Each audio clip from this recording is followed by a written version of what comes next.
नमस्कार दोस्तों। जब दोस्ती की बात आती है तो भगवान श्री कृष्ण और सुदामा की दोस्ती का उदाहरण दिया जाता है। भक्त और भगवान का ये अद्भुत संगम और कहीं देखने को नहीं मिलता है। भगवान श्री कृष्ण अपने मित्र सुदामा के लिए सब कुछ करने को तैयार थे। यहाँ तक कि जब सुदामा भगवान श्री कृष्ण के पास पहुँचे तो उन्होंने उन्हें सारे लोगों को देने का फैसला कर लिया था और उस समय रुक्मिणी माता ने उन्हें रोका था।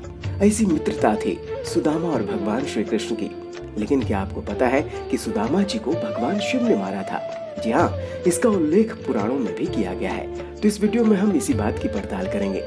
लेकिन आगे बढ़ने से पहले प्लीज हमारे इस चैनल को लाइक कीजिए, शेयर कीजिए, सब्सक्राइब कीजिए और हाँ, बेल आइकन जरूर दबाइए ताकि वीडियो का नोटिफिकेशन सबसे पहले आप तक पहुंचे।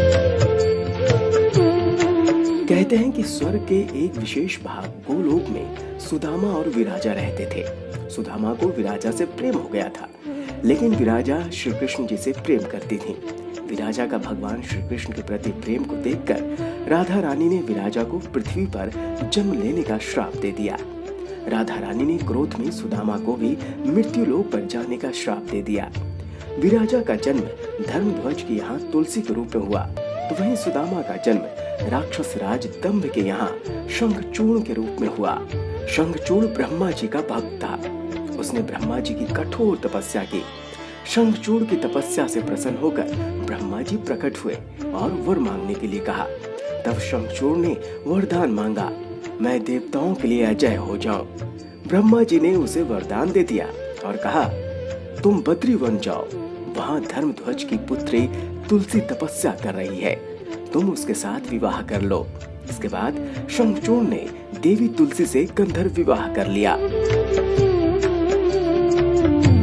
कुछ समय के बाद ही शंखचूर्ण ने तीनों लोगों को जीत लिया। शंखचूर्ण के अत्याचारों से मनुष्य से लेकर देवता भी परेशान हो उठे। देवतागण भगवान शिव की शरण में गए। देवताओं की बात सुनकर भगवान शिव अपनी सेना लेकर निकल पड़े। शंखचूर्ण भी युद्ध के लिए तैयार होकर रणभूमि में आ गया। देखते ही देखते देवता और दानवों में घमासान युद्ध होने लगा।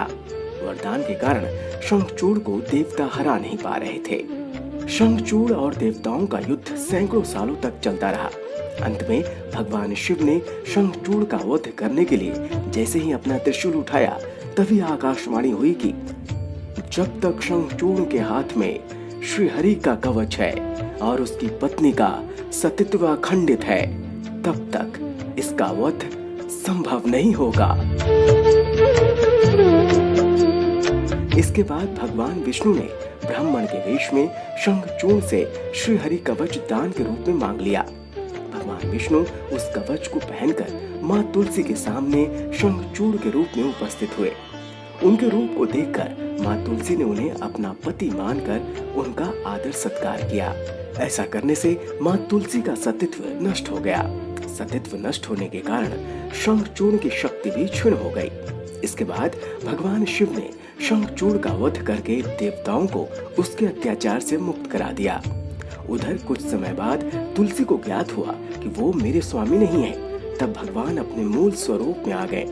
अपने साथ छल हुआ जानकर देवी तुलसी ने भगवान विष्णु को पत्थर बन जाने का श्राप दे दिया। तब भगवान विष्णु ने तुलसी से कहा कि देवी, तुमने मेरे लिए बहुत दिनों तक तपस्या की है। अब तुम इस शरीर का त्याग करके दिव्य देह धारण करके मेरे लोक में आनंद से रहो। तुम पुष्पों में श्रेष्ठ तुलसी का वृक्ष बन जाओगी और सदा मेरे साथ रहोगी। तुम्हारे श्राप को सत्य करने के लिए मैं शालिग्राम पत्थर बनकर पृथ्वी पर रहूंगा। दोस्तों, इस प्रकार से भगवान श्री कृष्ण के मित्र सुदामा के पुनर्जन्म शंखचूर्ण का भगवान शिव ने वध किया था। दोस्तों, आपको ये प्रसंग कैसा लगा हमें कमेंट करके जरूर बताएं और इसी प्रकार की रोचक जानकारी के लिए हमारे इस चैनल को लाइक कीजिए, शेयर कीजिए, सब्सक्राइब कीजिए और हाँ, बेल आइकन जरूर दबाइए ताकि वीडियो का नोटिफिकेशन सबसे पहले आप तक पहुंचे। नमस्कार।